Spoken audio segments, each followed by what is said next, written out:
Hello and welcome, and delighted to see you all here tonight. Really pleased you could come. I know you're all very busy people. Just a few words from me and I'll pass over to the important people here. East Suffolk Council is delighted to be a co-funder of the Four Rivers Recovery Programme and to provide the venue for this evening's event. When I became East Suffolk Council's Environment Portfolio holder last year, I was already familiar with the Deaton Climate Centre's work, harnessing the power of citizen science to monitor and report on water quality issues on the Devon.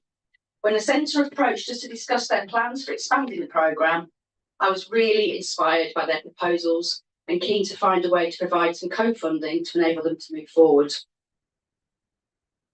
I believe that there is no time to lose in tackling the water quality challenges in our rivers.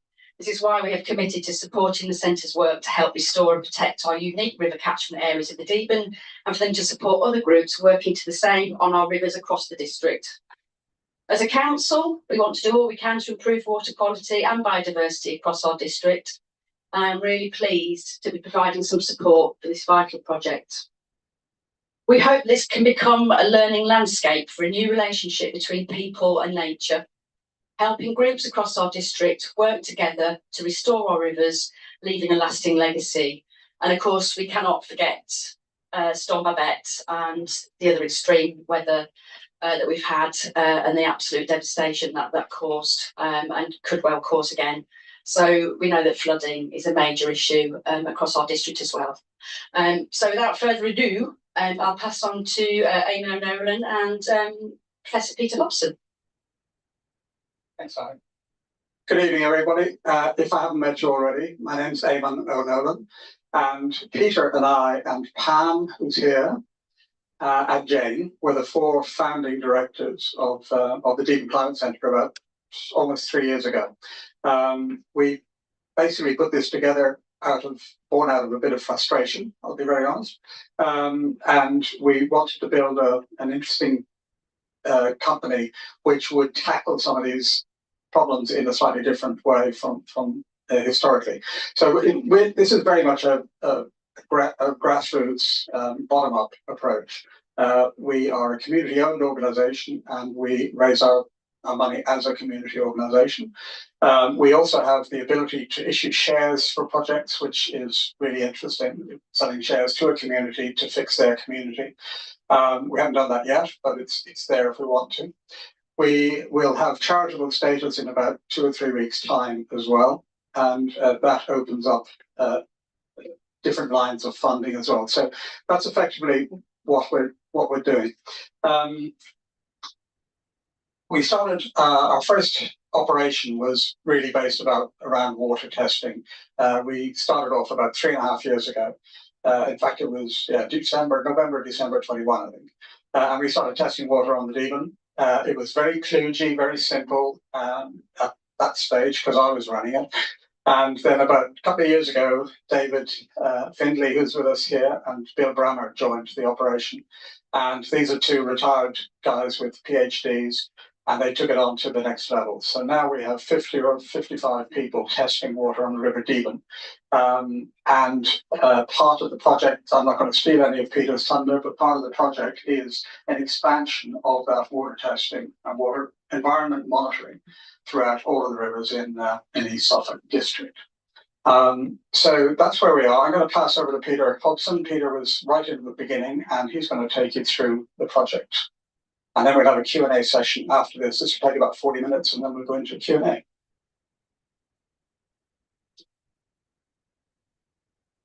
Can I ask first, are you able to hear me like this, or do you need this? Better without. Better without. It's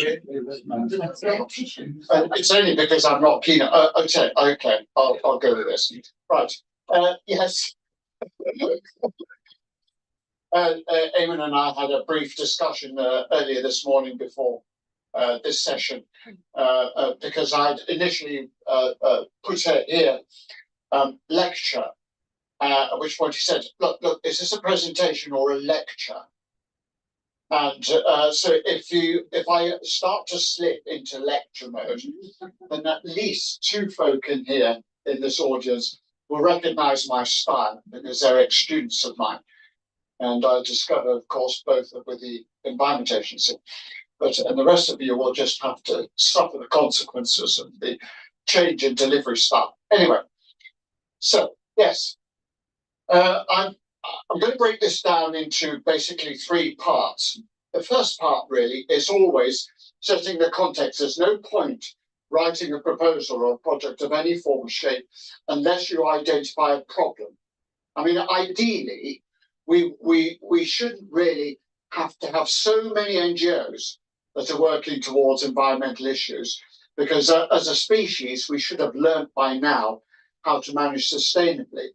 Well, arguably, we're sort of living in a rather sort of Jekyll-Hyde personality split as a species anyway, and whatever we can rationalize as Dr. Jekyll, the Hyde kicks in so quickly and seems to take over, and before you know it, we've got runaway problems that we're always now having once we sort of take the potion, that we sort of come to our rational senses and think, crikey, what a mess, we better get moving on this one. So I'm going to very, very quickly summarize what the key issues are, because they're mounting, increasing at a rapid rate, and that has actually spurred the need for intervention. And then, of course, I want to talk about something that's been bubbling up, really, I would say, because I was sort of indirectly, partly involved in this process around about 2000 across the EU and the UK. This whole notion of scaling up to landscape approach was emerging. Now, you would imagine that we would have sort of been thinking in that framework long before then. No, it's still quite embryonic in terms of how we convert that landscape approach to a long-term strategic management directive.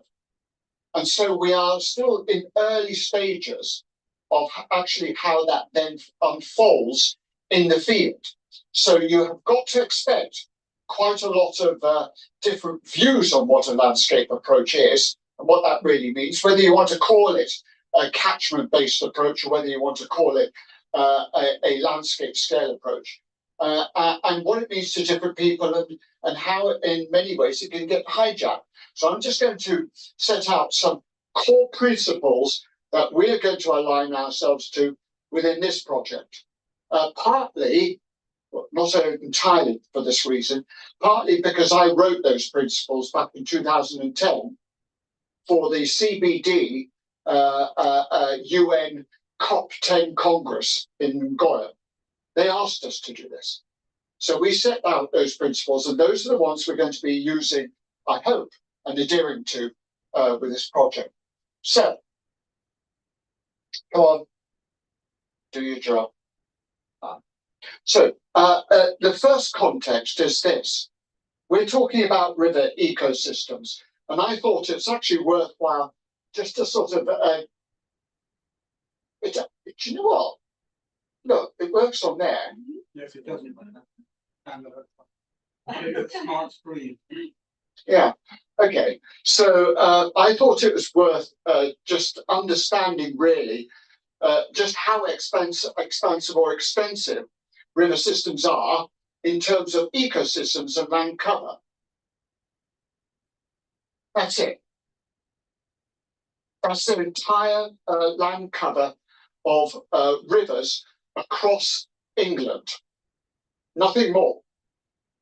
And yet, within the context of that, they support somewhere in the order of about 10% of the UK's biodiversity. And then we've got habitats within that ecosystem that are internationally threatened. So the question then is, well, what status is that ecosystem, of which is perilously small? What status is it in? What is its status? Well, we know the answer to that. 0 of them are actually in anything close to what we would call good ecological condition. Now, we were in a better state I have to say, leading up to about 2016, and we were getting there, and we were getting there because of the Water Framework Directive. It was a pretty heavy hammer in terms of its legislative powers, but it was sort of on the right course. And then there was profound slippage, and we started to see a degradation in the system, and it's a rapid one, and we're still on that trajectory. And so, of course, there had to be a time at which some form of intervention had to be put in place. And really, the intervention was coming from bottom up rather than top down. So, part of the issues, and we know this from the Rivers Trust survey, part of the issues aren't just because there are now permanent, long-lasting contaminants and toxins that are building up in the rivers. I heard a quote from a paper that was published this month, and it was being broadcasted on Channel 4 in a programme that said that if you just take as one of the particulate matters in all of this, microplastics, there's equivalent on average of about 5 Lego bricks worth in the human brain. And that's all coming from the food chain. So that's everything from the crustacea to the fish to everything else that goes down the taxonomic groups, right down to the phytoplankton. And since we still access a lot of our food from water systems, we should be concerned on many fronts, not just through biodiversity loss, but our own personal health. We know also from quite a lot of publications the sources of all of this. For me, this is always remaining a big question mark. What's the sector under investigation? And what actually does that really mean? Well, I'm not a conspiracist, I'm a scientist, so I'll wait for the evidence to come out. But it doesn't stop you from taking action, and you need to take action. Of course, we need to work quite fast. This is the other underlying problem. We've taken our eye off the ball, again, since 2016, but actually before that. So those in the Environment Agency now, who are sitting in this audience, would say, quite honestly, we have sort of been scaling down our surveillance of our river systems, not intentionally, but because the resources and the funding have been pulled from us. Because prior to that, they were on the rivers on a regular basis, sampling and making that data available. Well, we can see the trend. It's all there for us to see. So this actually was one of the triggers in our project writer as to how we deal with this. Because without the evidence, we can't really take any plausible action unless we know what the baseline is. What are we working with? How bad is it really? And what are we talking? How extensive is it? Well, I'm already hearing anecdotes, even from here, that parts of the Deben have gone dry and parts of the Fromus have gone dry. Well, I could name many more streams that are feeder streams into rivers that are already dry and have been for weeks, if not a month plus. So these are sort of issues that we need to address because they will impact on the quality, and you don't want sewage spillages going into a river like that that is already dry. This happened on the Fromus, by the way. So the water authorities had to come down with tankers, draw out, extract the sewage extract from the dry riverbeds. That's the sort of situation we're at, but we're not really, we haven't got the sort of database that is giving us any real true picture of what's going on. We need to resolve that in one form or other. So moving on then to what do we mean by a landscape approach? Because this project is not new in its proposal. What I mean by that is there are already plenty of actors out there who are adopting this landscape approach. But I would say, as an academic, that we're not all singing from the same song sheet. That landscape approach means rather different things to different organizations in terms of where they choose to take their starting point from. And it's this really that we need to align. So Eamon and I have been having meetings with the catchment partnership, trying to get those alignments in place before we get into the launch. And this is important because we all need to be actually doing the same thing rather than overlapping or conflicting. That's got to be ironed out if our outcomes and our outputs, more importantly, to have any traction. So I've sort of put it into schematics. I like schematics. My students, I think, like schematics. And it's really quite simple. It's and DEFRA uses this, by the way, that everything we take is not individually species dependent. I'm not here talking about dippers or kingfishers. I'm talking about the entire ecosystem and how it functions. Because unless the entire ecosystem is intact, then forget all of that. That's at the moment, and we've got pretty good data, and we're good in the UK at collecting data. Sections of that ecosystem services are in collapse. So you only need to really go into the UK published data, annually published data, and they do an ecosystem services check, sometimes called natural capital assets check. And the natural capital assets check are showing red arrows with downward trends for almost everything: soil conditions, water, biodiversity, any other taxonomic groups, climatic indicators. They're all on downward trajectories. There are very few that are on no movement at all or on an upward trend. So we know, therefore, this is malfunctioning across all aspects of UK countryside, not just rivers. But at the moment, we're concerned about our rivers, and we want to know what are the best toolkits and practices to ensure regeneration that moves us back into regenerating, recovery, in the title of the project, the entire ecosystem.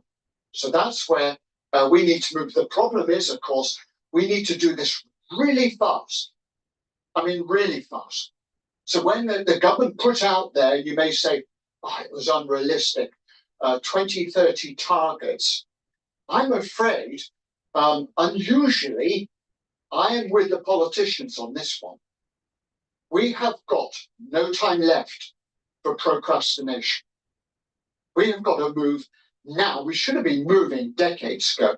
So now we've got so much catch up to do that all we're thinking, all I and sleepless nights thinking about is, crikey, I hope we can pull this off at breakneck speed in a project and move it into real tangible demonstration of recovery. Because not because I'm panic stricken that my name will be dirt, but because the ecosystems need it.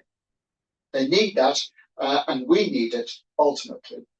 So, as I said before, we published something in alignment with the existing ecosystem approaches, which are already out there and were published by the UN way back before 2010, but are now enshrined in every principle of approach they take to recovery.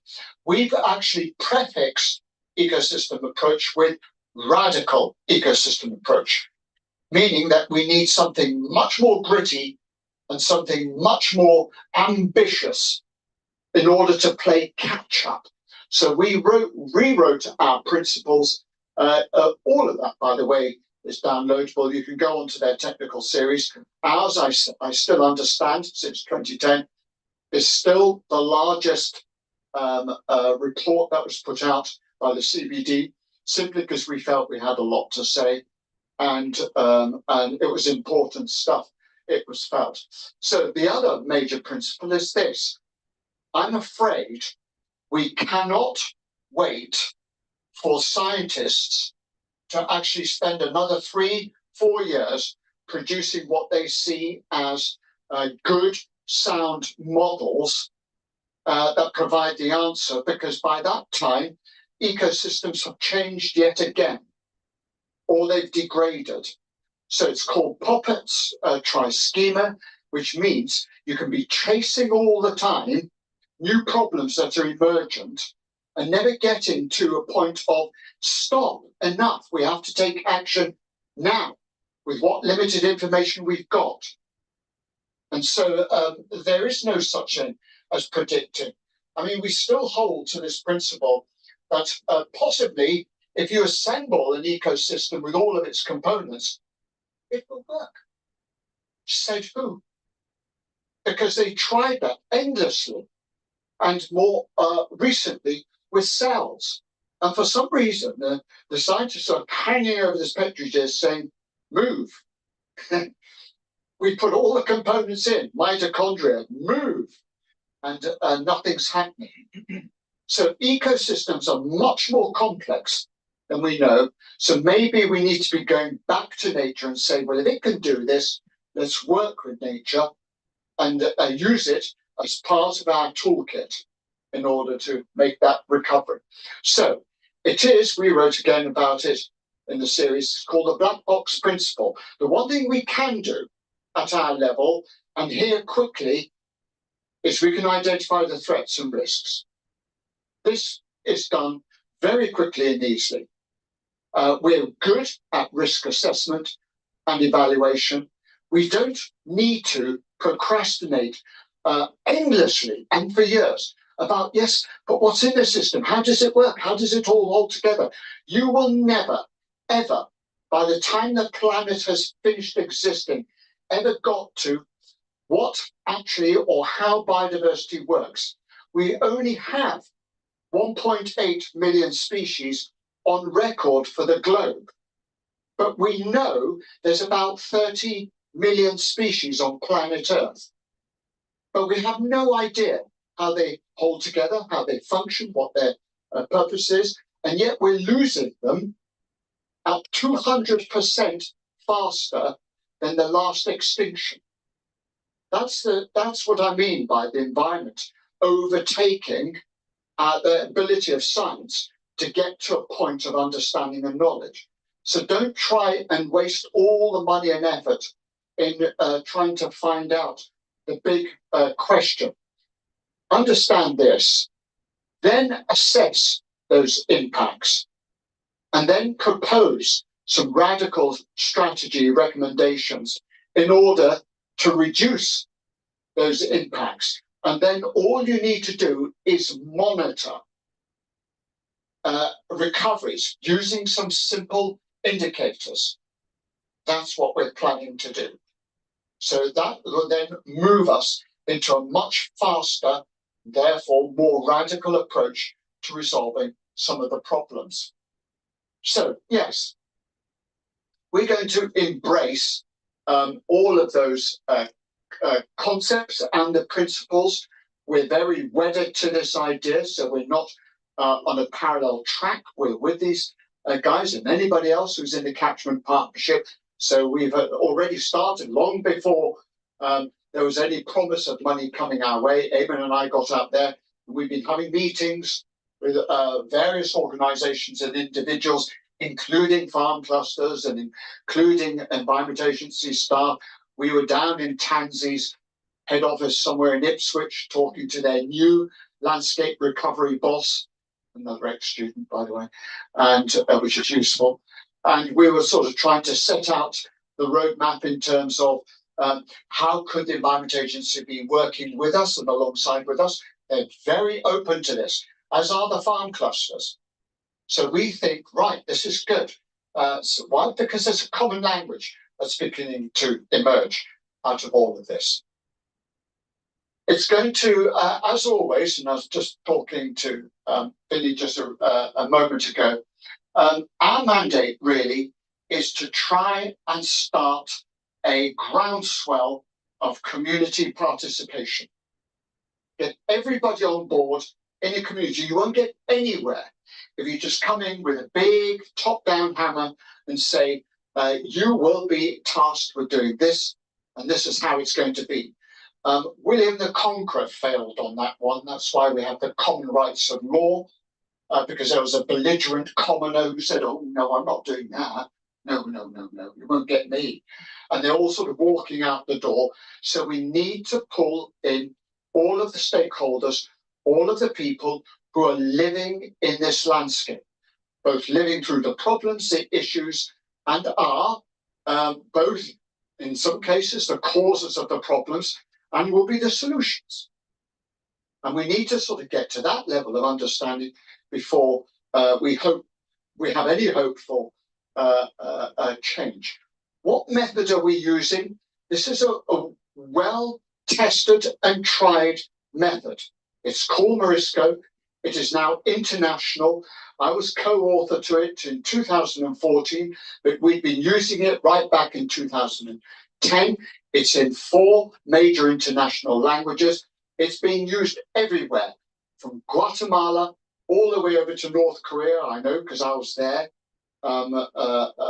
facilitating Morisco in North Korea, all the way down into China, into Namibia, and back up to the UK, and more recently in Essex. So this process is tried and tested. It does work. A lot of folk who tried it here in the UK go, "Ooh, that was quite a complex thing to get through." But you'd be surprised how readily, if you like, the common person on the street embraces complexity. And that's the issue we must grapple with. Life is complex. We need to understand it. We need to understand its dynamics in all of its complexity. These, by the way, are folk from Essex parish councils, because Essex County Council winged us in from ARU and said, "Look, can you roll this out as part of our green infrastructure planning?" So we had a whole month's worth of delivering Morisco. So what does it mean? It means managing risks for conservation. Now, this is conservation of everything: our natural resources, our cherished landscape, our food security, absolutely everything, our water, everything that we know is part of our well-being has to be conserved and protected and regenerated. That's what Morisco means.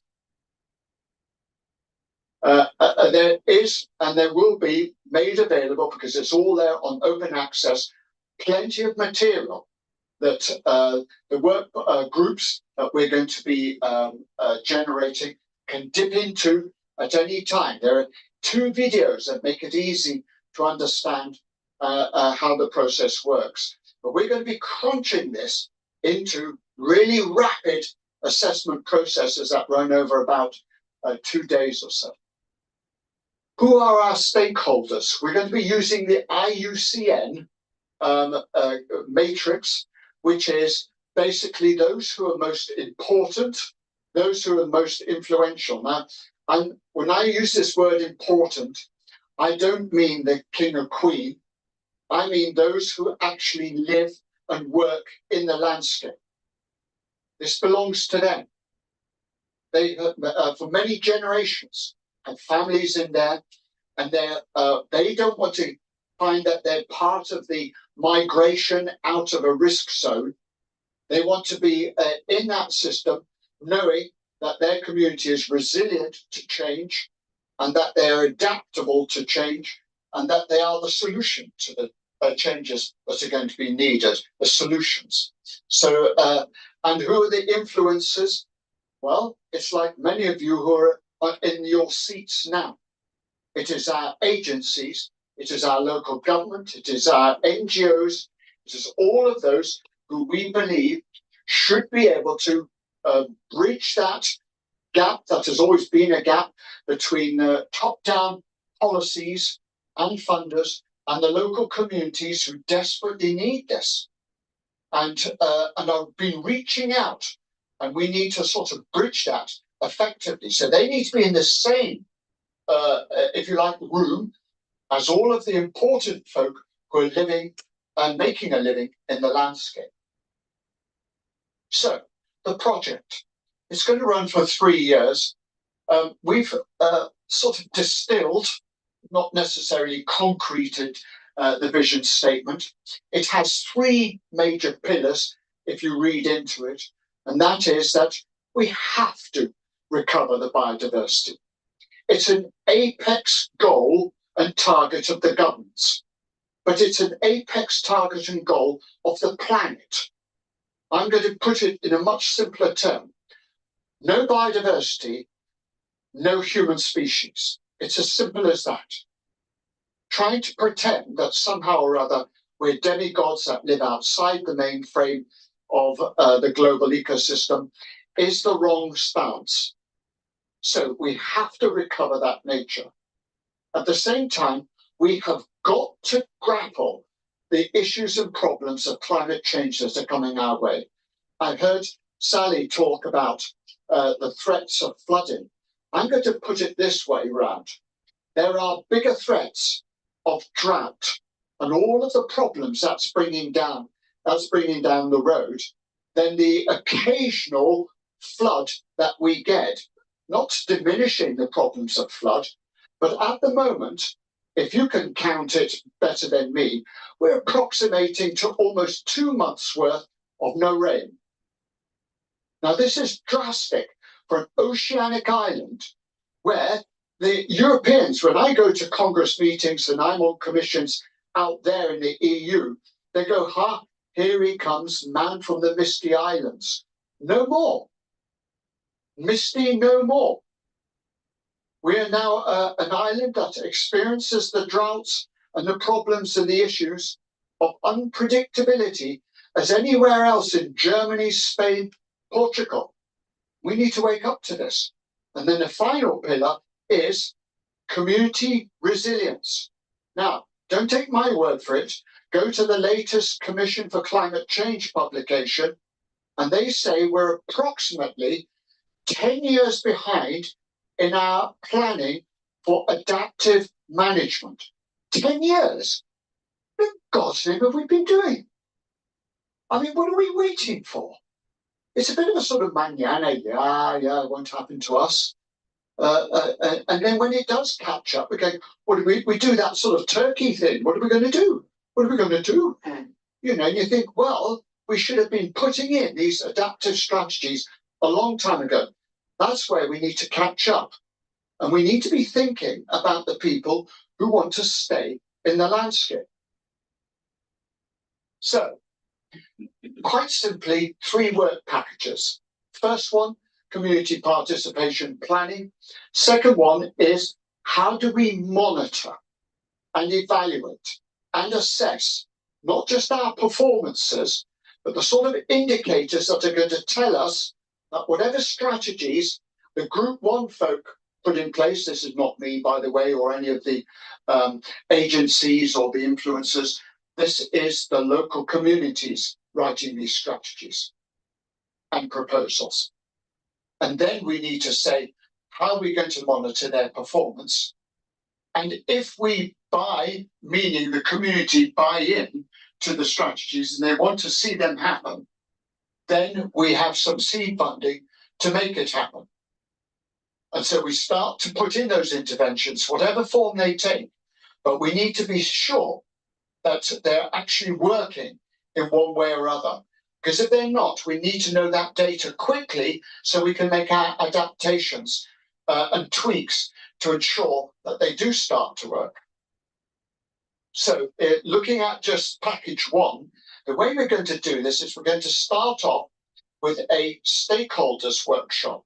This is getting all of those NGOs, agencies, and scientists into the same room first to set out the roadmap, the framework, the baseline, if you like. Baseline in terms of both the science, the policy, where we're at, and what are the parameters. What is the conceptual scope of which the next stage needs to understand to get there. But also, we can't do this on a one-man band, so we're going to train up some folk. We're going to get them in there and teach them how to facilitate this whole process. So we're now on a hungry hunt for would-be facilitators to come forward and say, I'll be in a facilitation group. I live near the Waveney, or I live near the Alden, or I will move on that one. I would like to be part of that driving process where I'm facilitating the community in terms of working them through that systematic process, because it is systematic, it's not ad hoc. And then, of course, we move into the actual participants themselves. And this is, as I say, using that stakeholder IUCN matrix. It's everybody that the community, believe counts. People they want to see in the workshop, not who I want to see. I don't know enough about the communities here, but they will have told us who they want in that room on that day, contributing to those decision makings. That's really important, to give that process empowerment over to them. Let them decide who they want in the door. And we've done this 25 years across the globe. It does work. And even if you think, oh, I wouldn't have invited them in 100 moons worth, well, it just so happens that we then discover that they made a right call on it. So I use this quote all the time. In Namibia, we had local communities there with their huge community reserve, inviting in the poachers. And they were talking with them. And it's a surprise at just how well they get on. And to understand the problem with the poaching that was going on in their reserve, they needed to talk to the people who were actually involved in the poaching.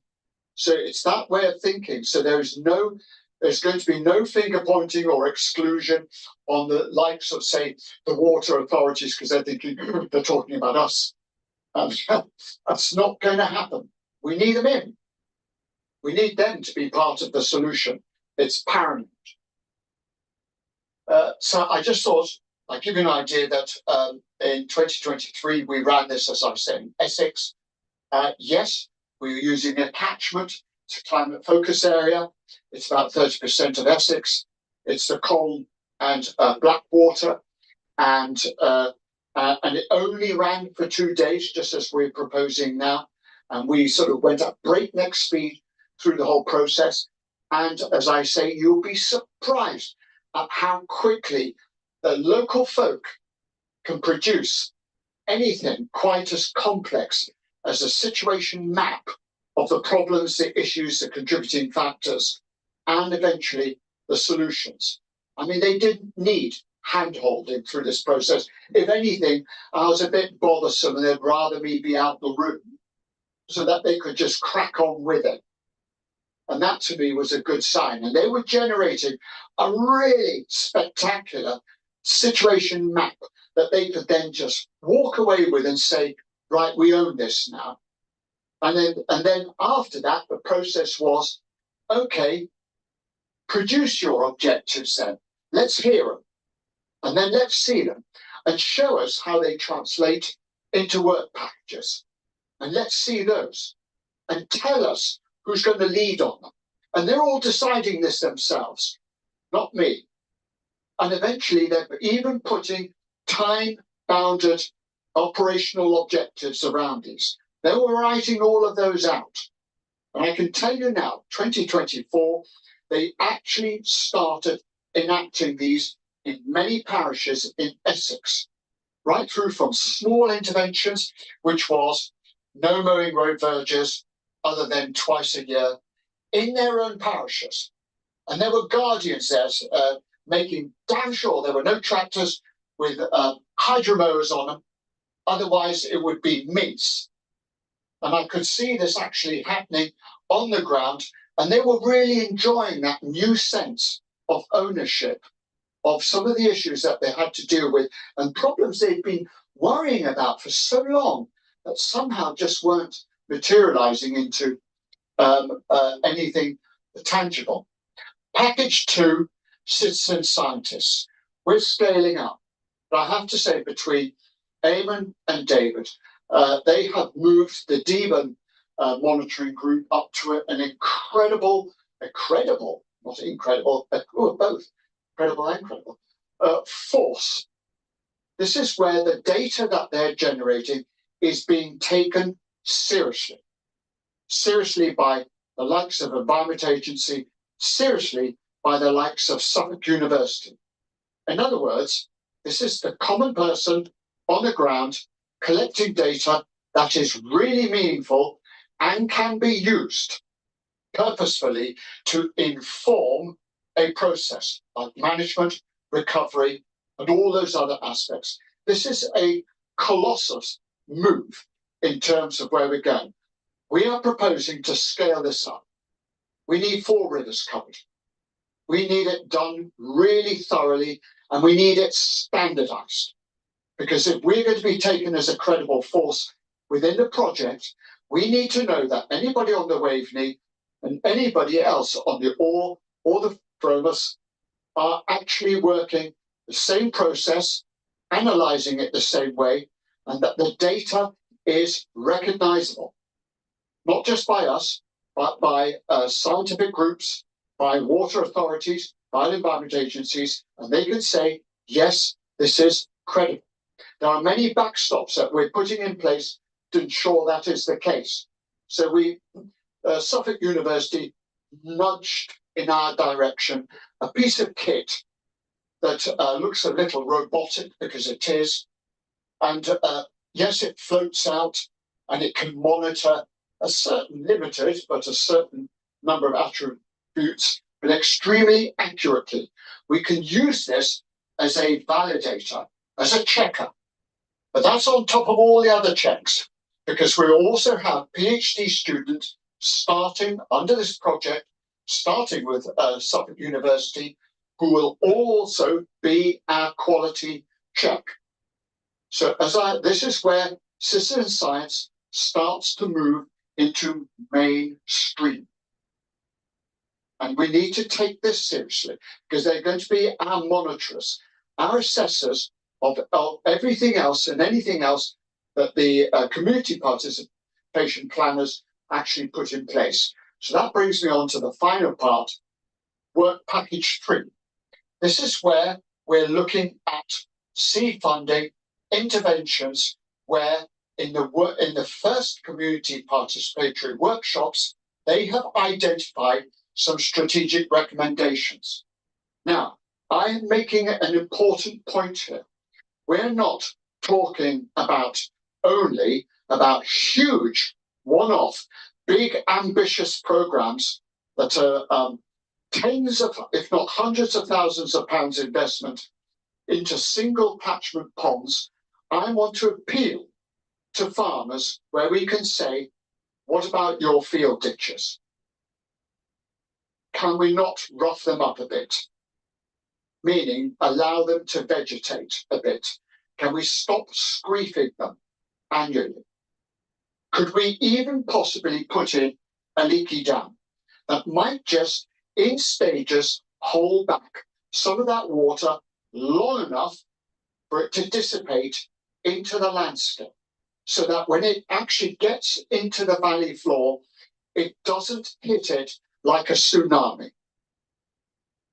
And can we do this in a calculated way that does not steal land from you? Now, there are plenty of models out there already that exist. And it's all of those little ideas that we will be feeding into the workshop 1 to say, these are options, and they're out there. They've been published, nothing new. I'm not going to come up with any new inventions. I have stolen this from the North-West CABA document. Why I've chosen them particularly is because they've been really clever in terms of saying, what can we do at low cost, low management, low input, low resourcing? In other words, low hanging fruit. That would make a difference, that a farmer would go, that's not as painful as I thought. I could do that. I could even probably do more than that. Yes, I'm quite happy to think about cover crops on my floodplain.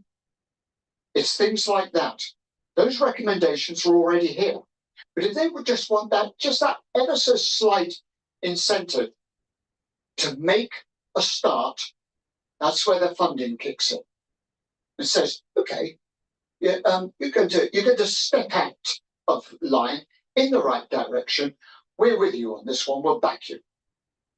And through our contacts, we can get on the phone to Environment Agency. We can have a dialogue with them and say, do we need licensing for this? Where are we in terms of protocols and regulations? What actually falls below that we can actually do and almost blitz the landscape with without too much worrying about whether we're breaking regulations, because we're not going to be doing that, breaking with regulations. And then there will be more ambitious targets in tier 2 or level 2 and level 3, where we will need to have that conversation with the Environment Agency. Why? Because that particular farmer or cluster have decided to go more ambitious and say, right, okay, let's really say what we can do as a small cluster or individual. And there have been plenty of farmers I've talked to who say, look, I'm prepared to really reach out on this one. Just give me a framework. That will come in the workshop. So just to finish on those ones, storing water, increasing soil infiltration, interception. There are other actual directives out there in the UK which farmers should be working towards anyway, and they may just need that support and that help in order to sort of feel more confident about getting out there. Because at the moment, I'm going to say this from my understanding of having taught at an agricultural university for 18 years, I'll say this, that the farmers have been doled out so much information, some of it conflicting, some of it so complex, they can't even get to the bottom of it before it changes. So we know this with the Sustainable Farming Initiative. There it is, farmers go, huzzah, next minute it's gone. They go, crap, where's that gone? And then next minute, conversation now is, maybe we need to bring it back in again. And you're thinking, what is this? This is, a packet of licorice all sorts. How on earth do we get to the bottom of all of this? So they do need that those clear roadmaps on how to sort of get their head round. But what we want to try and do, even in terms of regenerative farming in areas, will make a difference. Because this is on my doorstep. This is a farmer who's dumping huge amounts of biomass right on a slope that is feeding down a drive into the River Old. And it's treacle that's going down there. And I would say we can put a stop to that pretty pronto, not by just applying a hammer, but we need to talk to that farmer. We need to get them involved in a process where we can say, look, you need to be part of this bigger plan. It's our first chance to galvanize the community to become a little more ideological about what they value in terms of their future for their children, for their community, how they want to be able to walk into a room and turn heads, not because they're going, oh God, here they are, the perpetrators, but because they were the solution. And said, look, we're working with this whole idea, this whole ethos about making a better life. So, yes, under this ecosystem approach, I would say farmers can make space for nature. It does not mean about stepping back from their land and giving it all over to whether it is, I'm going to use this one, so forgive me, conservationists, turtle dove flower mixes or nectar source of like that. I only laugh at that one because as an ornithologist, having worked for RSPB and a behavioural ecologist, I know quite well that it has very, very, very limited impact. And you only need to go down to Net Castle to know that if you do nothing, you have the highest density of turtle dove in the country. So let's start there. That nature actually knows solutions better than we do, and it can get there faster than we can. So maybe we need to be working with understanding the ecological science first. But anyway, yes, but you can make a space for nature through simple regenerative practices like soil conservation. So there are plenty of solutions at small scale we could put in place very quickly, that we start to see responses within 2-3 years. So just in summary, how's it all going to work in terms of a planning wheel? The community participatory planning work groups will come up with the strategies and recommendations. They will move to package 3, which is, okay, let's materialize those interventions into real, tangible assets in the landscape. Let's get package 2 in to see whether we're being successful in our implementation. Thank you.